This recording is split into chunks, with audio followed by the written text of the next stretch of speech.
Good afternoon. I've been thinking about all of you during this unusual start to a very different school year, and I've been hoping that everything is going well in your world. While you all have been working to transition instruction to a different platform, or you've been trying to figure out how to negotiate more varying schedules than usual, we at OCTE have been working to provide you with as many resources as we can. Unfortunately, the speed at which we can release some of those resources is still lagging way behind the speed at which you need them. So today, my goal is to give you all of the information that I can about what is new and upcoming, show you where the new resources are at, and answer all the questions that you have so that you're ready for Perkins 5 and other things that are coming your way this year. I also know that things are going to come up. And since I'm working from a remote environment too, it's hard to reach me using the office phone that we publish on our website. If you have questions, specific situations, or you need information as you move through the school year, please email me and I'll get back to you through email, virtual chat, or phone so that you can get the answers that you need. There are 4 major updates I've got for you today. I'd like to tell you a bit more about how we're progressing in our Perkins 5 transition and about the work that's going on around credentials, especially as that applies to our SIPs. We've been doing some revisions to work-based learning to align with Perkins 5 as well. So I'll tell you about that work and I'll talk you through the new continuum guidance. We're also transitioning from Navigator to GEMS, which some of you may have already gotten to explore. And there are new updates to the SIP self-review that I'll point out. Finally, we've been hard at work this summer in OCTE creating and gathering resources to support you this school year. So I'll show you where those are located and I'll tell you a bit about what's there for you. All right, let's dive into the big question on your mind around Perkins 5 and credentials. One of the first big shifts from Perkins 4 to Perkins 5 is the change in our state accountability measure. During Perkins 4, we use those end-of-course assessments to measure program improvement. Perkins 5 pushes us to go even further. We're going to be focusing on the big ideas or competencies that students need to master, along with those industry-recognized credentials. This shift focuses on outcomes that help give students a competitive advantage as they move into post-secondary education and into the workforce. We're just starting year 1 of Perkins 5 implementation, but you won't see too many changes just yet. We have 5 SIP codes undergoing curriculum revision work to align to post-secondary industry-recognized credentials through our Career Pathways grant, and 2 more who are working in tandem as parallel projects, but are not receiving grant funds. So our program, Health Science, Construction, Electrical, Business, and Automotive programs are working through the grant process. And then Cosmetology and Education General are the parallel projects. If you aren't participating directly in the health science work, you should be getting updates later during the school year. Right now, the team has identified several credentials that they're recommending for Perkins accountability reporting, including the 2 that are already on the list. And they're using the current Michigan and national standard, employer feedback, post-secondary input, and the curriculum from training for the credentials themselves to create those big ideas or competencies that we'll use in the future. Now, these shouldn't feel dramatically different than the standards you're already teaching, but instead, they're just bigger overarching ideas, so there aren't so many. Competencies are those big ideas or overarching skills that, when they're demonstrated, let you know that the student has achieved mastery of something. Some of our current standards are actually written as competencies, but most of them are much smaller. So to create competencies, the folks in this project are going to be finding the standards that are naturally sticky or go together to write the competency. And then developing the curriculum becomes much easier when we think in terms of competencies because there are naturally fewer of them. And those are the big ideas that we really want students to leave with. The second mindset shift from Perkins 4 to Perkins 5 is the movement from segments that we've been working under to those Perkins courses. Our program standards, of course, have been divided into 12 groups, with those like standards being grouped together. Perkins courses are just going to be much larger groupings of those competencies or big ideas, which will be made up of those naturally sticky standards. And no, you probably are not going to have to teach these Perkins courses as an entire course. You'll still have some flexibility as an instructor. And then finally, Perkins 5 is also shifting the way we think about post-secondary credit. In Perkins 4, we focused heavily on articulation agreements.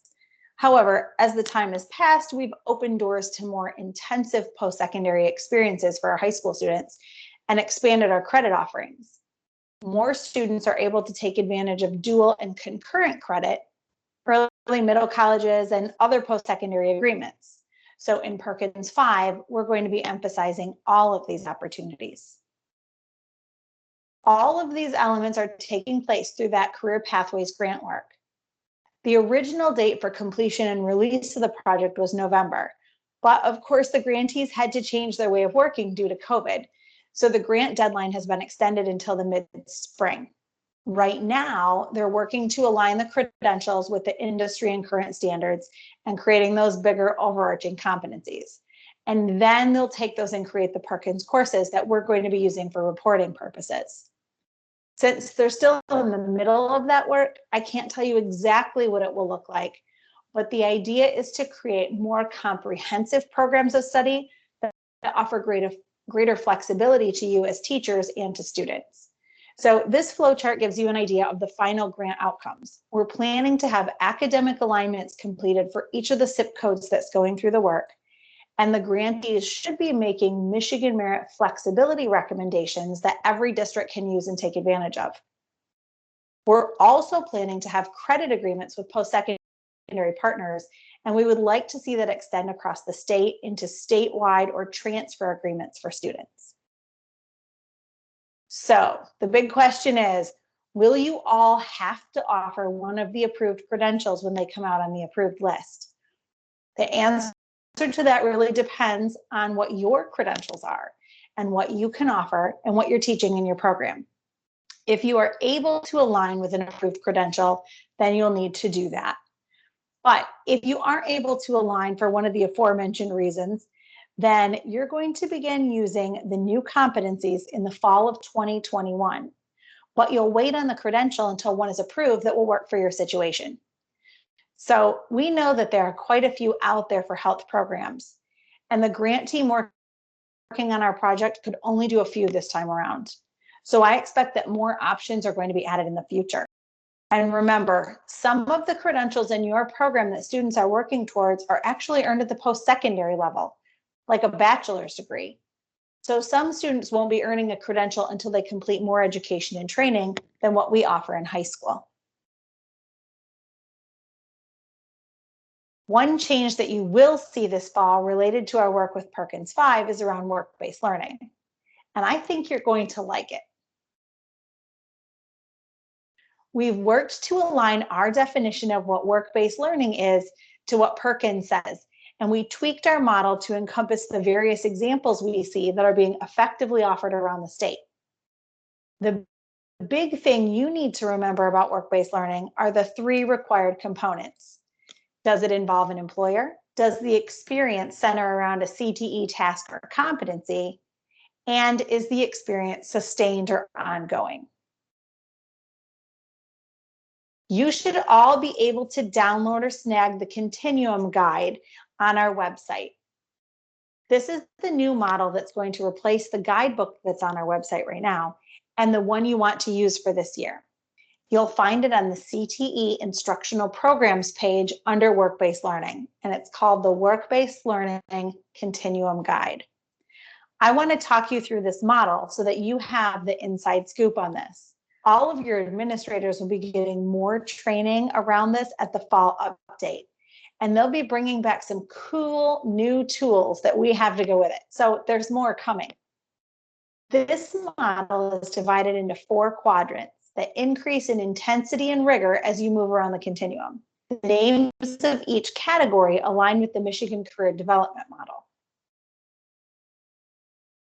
Although the Career Development Model is intended for K-12 12, you'll notice that model, or in that model, I'm sorry, that career awareness is a K-3 activity. But that doesn't mean that you're going to abandon career awareness when you move into higher grades.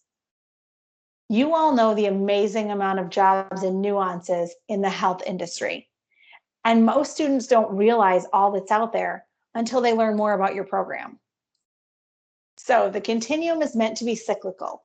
Students have to go back through awareness activities when they narrow their interest to that one pathway or industry. And they're going to work around the continuum as they get closer to setting a more specific career goal. So let's look at the continuum. Career awareness is the least rigorous of the work-based learning activities, but it's a great place to start with students to help them learn more about the careers in your field. If you look on the back or the second page of the guide, you'll see that these are experiences like field trips or career fairs. They involve an employer, and the task or the competency is often broader career awareness or awareness of aspects of the job. The one component that this may lack is the sustained or ongoing relationship. But in the awareness category, that's okay, because this is really the foundation or the first experience that's helping to build relationships and set the student up for richer experiences later in the year. The one thing I would caution is not to let yourself stop here. For some students, they might need more awareness and exploration, but this is really just the first step for most of them, and you want to keep them moving as they progress through your program. Career exploration is going to take things up a notch. While activities in the awareness category are usually whole class activities and they're likely teacher-led, career exploration gets more personal, and it's usually a connection to an employer that's initiated by the student or it's more individual.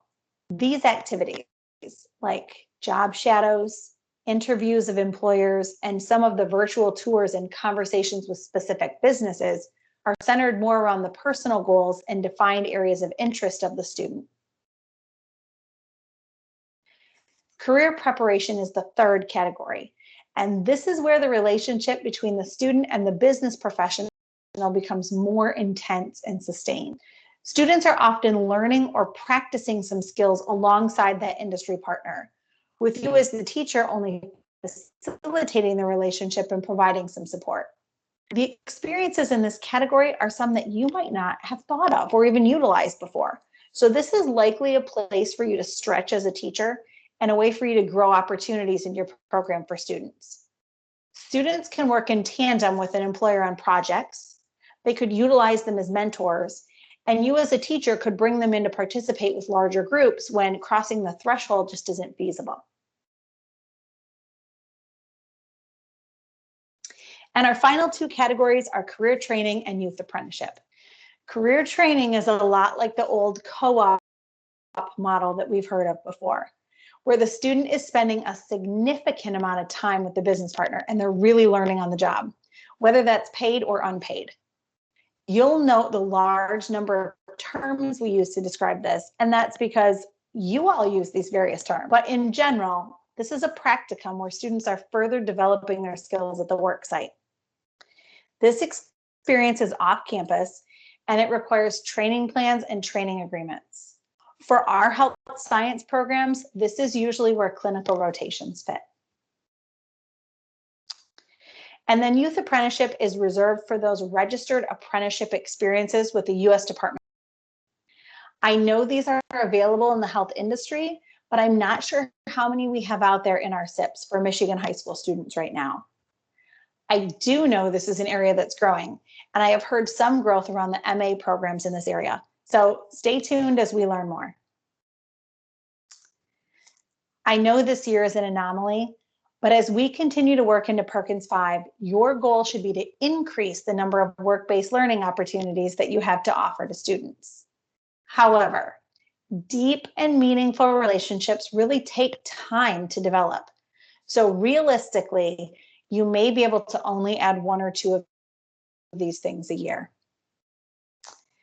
And since this year is already a different year than most, and there are so many questions about virtual work-based learning opportunities, we're creating a guide to virtual work-based learning that should be ready to roll out at the fall update and it will be on our website after that.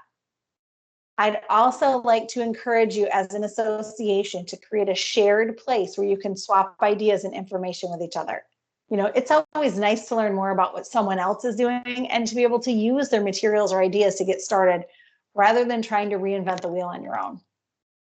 And finally, I've taken over the role of work-based learning guru in our office since Dana Hughes' departure. So you can always get in touch with me if you have questions about work-based learning, and I'm the gal that can help you. The biggest change for you this year with work-based learning is that you'll be documenting in 2 different ways.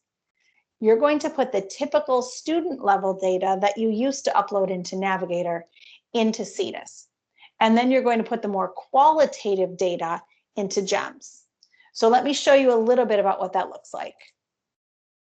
In GEMS, which is where the new SIP self-review is, and we'll be talking about this shortly, you're going to simply describe all of the work-based learning opportunities that you have available for students throughout your entire program. This just gives you a little snippet of what that will look like on your screen, but I'll show you where to snag this template a bit later.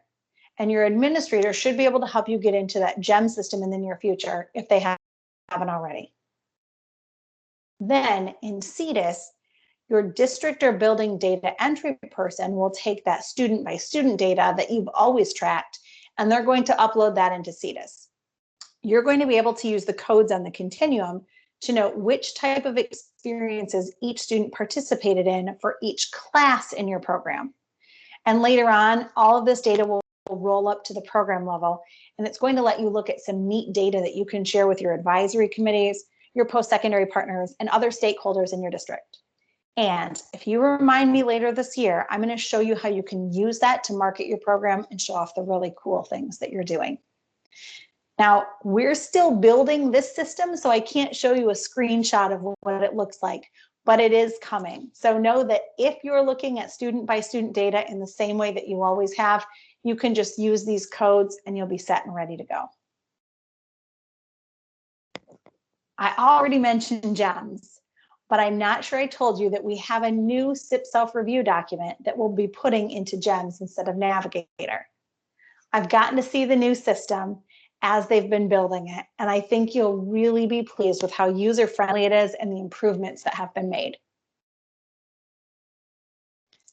For the SIP self-review, we reorganized it to make it easier for you to do some self-evaluation of your program and to make the whole process less confusing.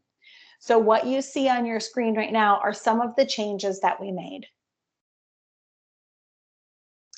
The biggest difference that you'll notice is the renumbering.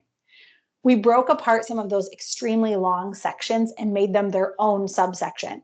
So for example, the old C10 that was so big is now 3 different sections that are better defined and they're easier to understand.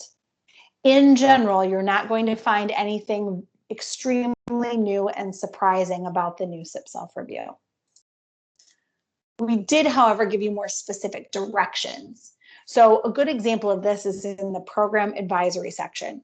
We specified who was a voting or a non-voting member and who the chairperson should be. We also got more specific with the equipment list and what they should look like. And hopefully that's going to help you know what you need to put into the SIP self-review and what you can leave out. And then we just talked about this earlier, but a big change in the SIP self-review is that we're no longer collecting student level data as part of this process. GEMS will only contain program level data. So most of that will be qualitative or descriptive.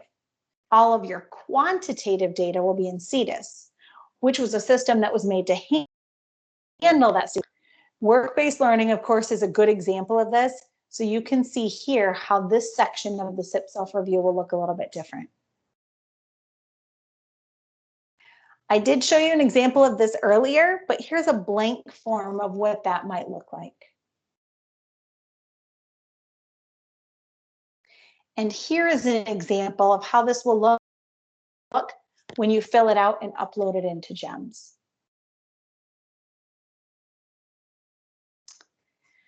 We didn't want this change to make things overly complicated for you, so we provided templates on the website that you can use. If you fill one of these out, you should be provided all the information that you need when we look at those program reviews. If you have your own district form, you can still use that, but just double check it against the template to make sure you have all the information. Also, what you don't see on the screen that we've recently added to the website is a video that talks you through the SIP self-review as well. And then one more great example that I want to draw your attention to is the student leadership section. Remember, this used to be under C10, and now it has its own dedicated section. We also provided a template here, but it kind of follows a new way of thinking for us. True leadership is not about a position, which is what students typically think, but it's really about your sphere of influence. So our new nested model really helps you and your students think about leadership from multiple levels so that they can find opportunities to lead from the middle as well as from the top. You can find this model in the CTE Teacher Toolkit, which I provided as a download in your conference materials. The new toolkit is also on our website. Okay, so let's talk resources. I know you're scrambling this year, so I want to show you how to find the information. Sometimes the state website isn't the easiest to navigate because of the sheer wealth of information that's there. So I'm going to show you a few shortcuts. If you have a question about this COVID impacted year specifically, or what you can or can't do this year that might be different than any other, I want you to look here. At the bottom of our main CTE page, there are some resources that you can use. The FAQ is updated often, but the link always remains the same. So you can simply click here and know that this is the latest and greatest. I will say it takes a while for that information to go through the proper channels to be posted. So if you don't see what you need, feel free to reach out and ask. The Return to Learn guidance also has some great things to think about as you plan for flexibility in the year ahead. And finally, this is the link to the teacher resources that you can use in the classroom. Most of these are free, and all of them give you links to connect with the vendor or group to ask for more information or to check them out online. And if you know of something that should go here and isn't, please let me know. We update this page as we get more information too. Thanks so much for hanging out with me today after you've already had a long day with students. If this presentation has left you with any questions, please reach out to me through email. I'm happy to email, chat by phone, or have a virtual conference call anytime. Remember, my job is to support you. So thanks so much for staying with me today, and I hope I get to actually see you all soon.